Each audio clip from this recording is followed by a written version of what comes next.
Halo, selamat pagi anak-anak semuanya. Selamat beraktivitas, Tuhan Yesus memberkati. Bagaimana kabar kalian hari ini? Ya, sehat semua ya.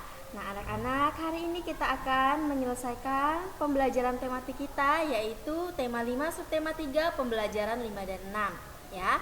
Jadi hari ini, hari Kamis, materi tematik kita sudah selesai ya. Jadi tolong kalian belajar di rumah untuk menghadapi ulangan hari Senin sampai hari Jumat ya. Jangan lupa belajar di rumah, materi-materinya dicatat ya, dipelajari dengan baik. Dan sekarang sebelum kita memulai pembelajaran, kita akan berdoa terlebih dahulu seperti biasa. Kita akan berdoa Bapa kami ya. Mari kita berdoa, mari kita angkat tanda kemenangan kita dalam nama Bapa dan Putra dan Roh Kudus. Amin. Bapa kami yang ada di surga, dimuliakanlah namamu, datanglah kerajaanmu, jadilah kehendak-mu di atas bumi seperti di dalam surga.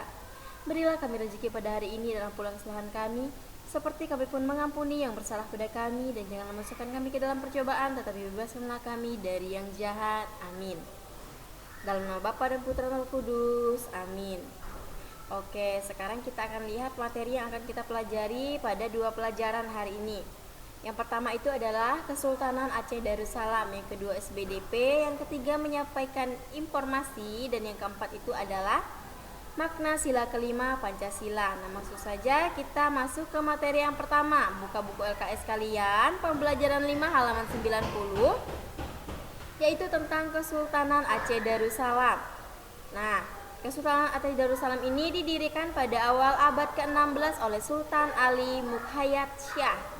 Nah, pusat pemerintahan Kesultanan Aceh adalah di Kota Raja yang sekarang dikenal sebagai Kota Banda Aceh. Ya, jadi di sini Kesultanan Aceh itu dia berdiri pada awal abad ke-16, yaitu oleh Sultan Ali Mukhayat Shah. Nah, pemerintahannya itu ya pusatnya ada di Koraja, Kota Raja yang sekarang dikenal sebagai Kota Banda Aceh. Aceh makin berkembang pesat setelah Portugis menguasai Malaka pada tahun 1511.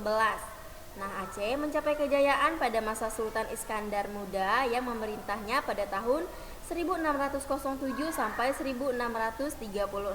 Jadi ini masa kejayaannya pada masa pemerintahan Sultan Iskandar Muda. Nah, kemudian yang selanjutnya, Aceh mampu menguasai perekonomian di Sumatera bagian utara dan Selat Malaka, dan tanaman yang dibutuhkan pada pasar internasional itu misalnya lada. Nah, jadi dulu ya, Aceh ini sudah mampu menguasai perekonomian di Sumatera bagian utara dan Selat Malaka ya. Nah, terutama itu di bagian tanaman ya, tanam-tanaman. Nah, mereka sudah bisa menghasilkan tanaman yang dibutuhkan di pasar internasional, yaitu misalnya lada atau kata lainnya atau nama lainnya itu adalah sahang ya, lada.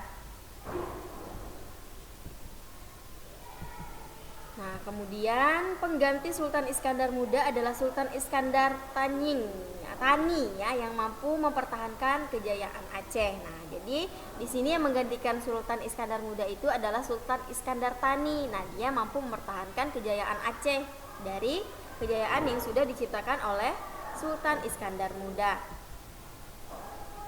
Nah, kemudian kita lanjut ke materi yang selanjutnya, itu adalah teknik vokal, itu halaman 91 ya. Nah, cara memproduksi suara yang baik dan benar yaitu adalah teknik vokal itu sangat diperlukan ya, agar suara yang keluar terdengar jelas, indah, merdu dan nyaring.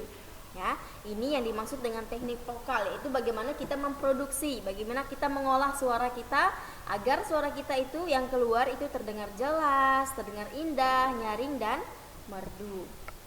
Nah, dalam bernyanyi ada dua hal yang perlu kita perhatikan, yaitu artikulasi dan pernapasan. Nah, apa yang dimaksud dengan artikulasi? Apa yang dimaksud dengan pernapasan? Kita akan lihat bersama-sama. Artikulasi itu adalah cara pengucapan kata demi kata yang baik dan jelas. Nah, itu pengertian tentang artikulasi. Jadi di sini bagaimana kita bisa mengucapkan kata demi kata ya, yang baik, yang jelas, yang bisa didengar oleh semua orang.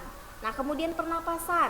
Nah, pernapasan itu adalah usaha untuk menghirup udara sebanyak-banyaknya, kemudian dihirup, disimpan, dan dikeluarkan sedikit demi sedikit sesuai dengan keperluan. Ya, jadi nanti pernapasan itu tidak habis, udara yang kita hirup tadi tidak habis.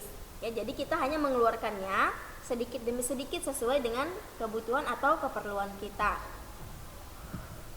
Nah, di sini pernapasan dibagi menjadi 3 bagian, yaitu ada pernapasan dada, ada pernapasan perut, ada pernapasan diafragma. Ya, biasanya yang untuk digunakan orang untuk bernyanyi itu misalnya kebanyakan itu menggunakan pernapasan dada dan perut. Ya, itu paling banyak.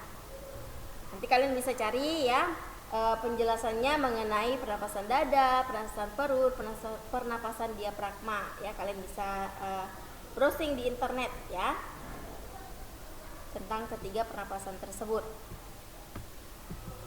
Nah, kita lanjut ke halaman 83, yaitu tentang penerapan sifat cahaya. Nah, periskop itu adalah sejenis teropong yang biasanya terdapat pada kapal selam untuk mengamati keadaan di permukaan laut, seperti yang sudah Ibu jelaskan kemarin ya. Jadi periskop ini digunakan oleh kapal selam untuk mengamati bagaimana keadaan di permukaan laut, apa yang terjadi. Nah, di situ mereka bisa melihat ya dari periskop tadi. Nah, periskop dapat digunakan untuk melihat benda yang berada di atas batas pandang kita. Ya, periskop ini menerapkan sifat cahaya yang berupa pemantulan. Nah, ini yang dimaksud dengan periskop ya, seperti itu. Nah, kalian bisa buka bukunya ya, buku LKS-nya tolong dibuka.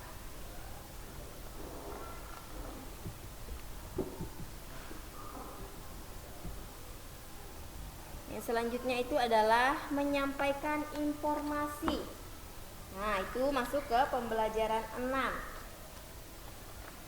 Informasi itu apa? Nah, informasi itu adalah sekumpulan data atau fakta yang berorganisasi, yang terbentuk dalam sebuah kelompok atau diolah dengan cara tertentu, ya, sehingga mempunyai arti bagi penerima informasi itu sendiri.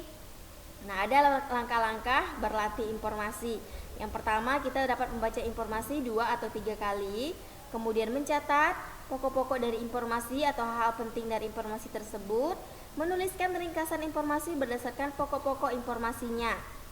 Kemudian yang selanjutnya itu ada menyampaikan informasi itu kepada orang lain dengan runtut, baik, benar, serta dengan ucapan yang jelas dan nada yang meyakinkan. Nah, itu adalah tentang informasi. Ya, ada beberapa langkah, ada 4 langkah di situ. Jadi diingat ya langkah-langkahnya. Kemudian yang selanjutnya itu adalah makna sila kelima. Nah, bunyi sila kelima itu adalah keadilan sosial bagi seluruh rakyat Indonesia. Ya, jadi di sini sila tersebut secara sederhana menjelaskan mengenai keadilan yang harus didapatkan oleh seluruh masyarakat. Jadi keadilan itu wajib didapatkan oleh seluruh masyarakat. Ya, tidak hanya untuk satu orang, tapi wajib. Ya, semua orang bisa mendapatkan keadilan tersebut.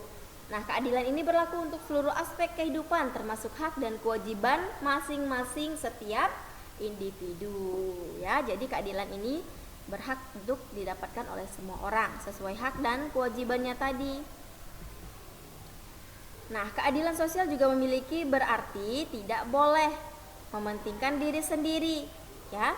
Nah, jadi kita harus mementingkan orang lain juga, kita tidak boleh egois, kita tidak boleh mementingkan diri sendiri, tapi kita juga harus memikirkan orang lain. Nah, kita harus mengutamakan kepentingan umum dalam hidup bermasyarakat, ya. Kita tidak boleh egois, ya. Kita juga harus mementingkan kepentingan orang lain, memikirkan kepentingan orang lain. Nah, selain itu, aturan dan hukum yang berlaku di Indonesia juga harus adil. Ya, adil untuk semuanya. Ketika ada yang melakukan salah, maka dia akan diberikan sanksi. Ya. Nah, siapapun yang melanggar akan diberikan sanksi tanpa membedakan latar belakangnya. Jadi tanpa melihat dia dari latar belakang apa, agamanya apa, ya, sukunya apa, itu tidak dilihat dari situ. Ketika dia melakukan sebuah kesalahan, maka dia akan diberikan sanksi atau hukuman dari perbuatannya tadi.